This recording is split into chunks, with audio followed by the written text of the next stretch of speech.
오늘의 하나님의 말씀은요, 본문 베드로 후서 1장 5절입니다.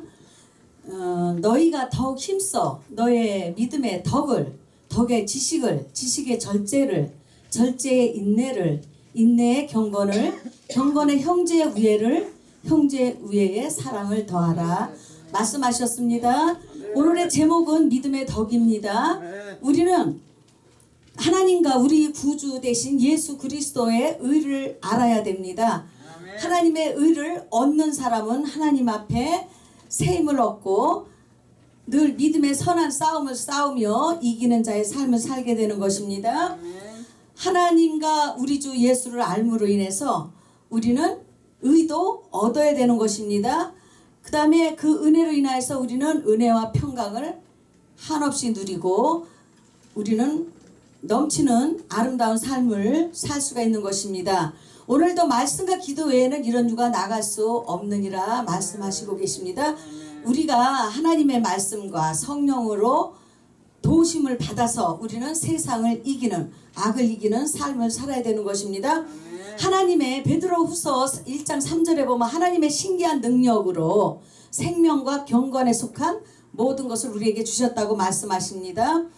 하나님의 능력, 하나님의 생명, 하나님의 권능은 하나님께서 우리에게 선물로 주신 것인데 그것이 그냥 선물로 주신 것이 아니라 은혜로 된 것입니다. 예수님께서 이 땅에 오셔서 십자가에 우리의 죄를 속량하시려고 못 박혀 돌아가셨고 물과 피를 다 쏟아주셨고 우리가 겪어야 할 고난과 슬픔과 수치와 부끄러움을 개의치 않으시고 우리를 사랑하심으로 하나님의 뜻을 이 땅에서 율법의 요구를 이루셨고 하나님에게 영광을 돌리심으로 우리가 오늘 예수 그리스도를 믿는 자마다 구원을 받고 영생을 얻게 하신 것입니다.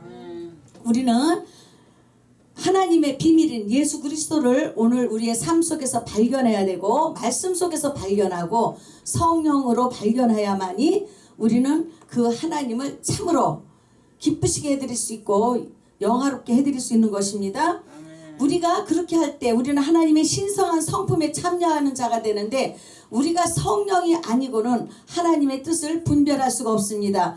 오늘도 우리는 민감하게 하나님의 뜻을 분별할 수 있어야 됩니다. 그러나 우리는 인생을 아무렇게나 살면 우리는 하나님의 뜻을 분별할 수가 없고 육의 진자의 삶을 살 수밖에 없는 것입니다. 그래서 우리는 이 땅에서 썩어질 것으로 심어서 썩지 아니할 것으로 거두고 또 욕된 것으로 심어서 영광스러운 것으로 거둔다고 말씀하십니다. 이것은 하나님의 생명이 우리 안에 있기 때문에 우리가 믿음으로 말미암아 하나님의 선물 그리고 성령으로 말미암아 우리는 이 선물을 받아서 누릴 수가 있는 것입니다. 그래서 오늘 우리는 선한 싸움을 싸우는데 그냥 싸울 수 있는 것이 아니며 더욱 힘써야 됩니다. 그리고 믿음의 덕을 가지고 있어야 됩니다. 그러나 우리는 믿음의 덕을 세우지 못하는 것은 믿음과 행함이 함께 일을 하는데 우리는 그 열매로 나타나는 것입니다. 우리가 덕의 지식을 가진다는 것은 하나님을 아는 지식이고 하나님의 말씀이고 또 우리가 하나님이 주신 은사를 통해서 지혜의 말씀의 은사, 지식의 말씀의 은사, 믿음의 은사, 능력 행함의 은사, 영분별의 은사, 방언의 은사, 예언의 은사, 통변의 은사, 사랑의 은사, 병 고치는 은사 이 모든 일들을 한 성령이 하나님의 뜻대로 우리에게 나눠주셨는데 우리는 말씀과 기도가 말씀과 성령과 말씀과 능력이 일치해야 됩니다. 말씀 쪽으로 치우쳐도 안 되고 은사 쪽으로 치우쳐도 안 되지만 우리에게는 이 땅에 사는 날 동안에 하나님의 온전한 뜻을 이루기 위해서 우리에게 성령을 선물로 주셨는데 성령이 내게 임하시면 권능을 받고 예루살렘과 온 유대와 사마리아 땅끝까지 이르러 내 증인이 된다고 말씀하십니다. 우리는 하나님을 아는데 제가 말씀을 아까 출애굽기에서 잠깐 보니까 하루가 되도록 그 하나님께서 큰 동풍을 불게 하셔서 물러가게 하셨답니다. 그럼 하루라는 그 말씀 속에서 우리는 인내가 필요한 것이고 기다림이 필요한 것입니다. 그래서 우리가 살아갈 때는 하나님께서 마지막에 표대는 무엇일까? 하나님이 창조한 하나님의 영혼들, 영과 혼과 육의 생명들을 사랑할 줄 아는 영의 생명을 우리는 공급해 줘야 되고, 그들의 영혼을 하나님께로 인도해서 성령을 얻게 하고 받게 하고 성령이 임함으로 그들이 새 생명을 얻을 수 있도록 우리는 그 역할을 해야 되는데, 절제의 인내를 할 줄 알아야 되면서 인내의 경건을 가져야 됩니다. 그 경건은 하나님의 양의 옷을 입었으나 속에는 노략질하는 이리가 아닌, 우리가 예수 그리스도의 이름을 가졌으나 속에는 탐욕을 가진 것이 아닌, 우리 속에는 하나님의 은혜로 우리가 이 세상을 살아가지만 우리가 속에 있는 탐심과 모든 악한 정욕, 육신의 정욕, 안목의 정욕, 이 세상의 사랑을 우리가 버리지 않으면 안 되는 그런 하나님의 은혜가 우리의 심령 속에 깊이 우리의 새 사람으로서의 삶을 살아갈 수 있는 힘이, 능력이 하나님의 신기한 능력으로 나타나야 되는 것이고 입혀져야 되는 것입니다. 우리는 사람을 사랑할 줄 알아야 되고 하나님 앞에 그 영광을 구할 줄 아는 그런 삶을 살아야 되는 것입니다. 베드로후서 2장에서 보면은 우리에게 거짓 선지자들이 나타나고 거짓 선생들이 나타납니다. 오늘날 우리에게는 교회와 또 교회를 양들을 그 하나님께로 이끄는 목사님들, 장로님들, 교사님들, 사도님들, 이런 선지자들, 거짓 선생님들이 있습니다. 이것은 성령을 받지 아니하고 하나님의 일을 할 때는 그들의 속에는 생명이 있는 것이 아니라 생명이 없습니다.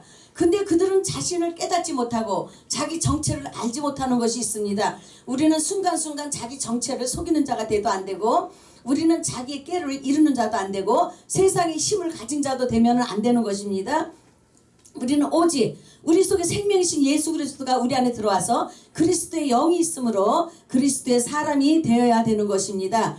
그래서 그 거짓 선지자들과 거짓 선생들은 백성 가운데로 들어왔습니다. 그래서 그들이 거짓 선지자들이 일어났다는 것은 하나님을 대적하는 일을 했다는 이야기입니다. 오늘 우리가 하나님을 사랑한다, 경외한다, 하나님을 믿는다 하면서 우리의 속에 죄악을 벗어버리지 아니하고는, 죄를 이기지 아니하고는 하나님을 대적하는 일을 하는 것입니다. 그런데 우리가 그것이 우리의 심령이 얻어서 깨닫지 못하는 것입니다. 우리는 그 마귀를 가만히 끌어들여서 우리 자신도 멸망하거니와 남도 멸망시키는 것이 무엇인가를 이단처럼 그 가만히 끌어들인 것처럼 거짓 선지자들, 선생들을 끌어들여서 온 백성으로 망하게 하는 것처럼 우리는 자기 자신에게 악한 영들을 우리가 불러들여서는 안 되는 것입니다. 근데 우리는 하나님을 믿는다면서 자기 자아로, 혼으로, 육체로 악을 자기가 불러들이는 것이 있습니다. 그리고 그것을 우리가 내놓지 않고 버리지 않음으로 인해서 그것들은 우리와 함께 먹고 마시며 살게 되는 것입니다. 이럴 때 하나님이 우리는 고난을 우리가 불러들이는 것입니다. 그래서 하나님께서는 금식을 통해서 흉하게 결박을 풀어주시는데, 그 금식을 통해서 우리가 세상 것을 오락을 즐기고 자기의 그 모든 것들을 위해서 한다면 그 흉하게 결박은 풀리지 않을 것입니다. 거기서 우리는 살아계신 하나님을 만나고 성령으로 말미암아 자기의 행한 일들을 회개해야 되고 자기가 갈 길을 성령의 인도함을 받아야 되는 것입니다. 그래서 자기가 악한 영들을 불러들였을 때, 이단들이 망하게 할 그 가짜 복음을 끌어들였을 때 자기들이 사신주를 부인한다고 말하고 있으며 그들의 결국은 임박한 멸망을 스스로 자처하는 자들이라고 말씀하시고 계십니다. 그리고 여기에서 보면은 이단들을 호색한다고 했는데 진리의 복음을 방해하는 자들이고 육체적으로, 육감적으로, 관능적으로 하나님을 이용하는 자들입니다. 그래서 이단들은 탐심으로서 지어낸 말로 이득을 삼는다. 그러면 우리가 오늘 자기의 유익을 구한다면, 남의 유익을 구치 않고 자기의 유익을 구한다 하면은 이 사람들도 멸망할 길에 들어선 것입니다. 이단을 심판하시는 하나님께서 이단을 심판하는 것은 무엇일까 생각해보면 말씀과 경건에 관한 교훈을 따르지 않습니다. 그리고 이단들은 교만해서 또 불법을 행하는 자들은 아무것도 알지 못하고 변론과 언쟁을 좋아한다고 말씀하고 계십니다. 이단과 투기와 분쟁과 비방과 악한 생각을 하는 자들은 이단에 속한 자들이요, 우리가 하나님 앞에 하나님의 이름으로 귀신도 쫓고 능력도 행했다 할지라도 불법을 행하는 자들이 돼서 예수님이 마지막 때 내가 누군지 모른다고, 도무지 모른다고, 하나님의 심판 아래 놓이게 되는 것입니다. 그래서 우리의 마음은 부패해지면 안 되는 것이며, 우리는 가짜 복음을, 다른 복음을 받아들이면 안 되는 것이며, 오직 천국 복음 예수 그리스도만이 우리의 생명이신 것을 받아들일 때 하나님의 나라가 완성되고 네, 영광을 올려드리는 것입니다. 우리는 하나님의 말씀을 잃어버린 자가 되면은 다툼을 일으키게 됩니다. 그래서 우리가 우리의 모습을 돌아보셔야 되고, 우리는 예수님과 함께 아름다운 마음과 신의 성품에 참여해서 동행하는 삶을 사시기를 바라겠습니다. 감사합니다.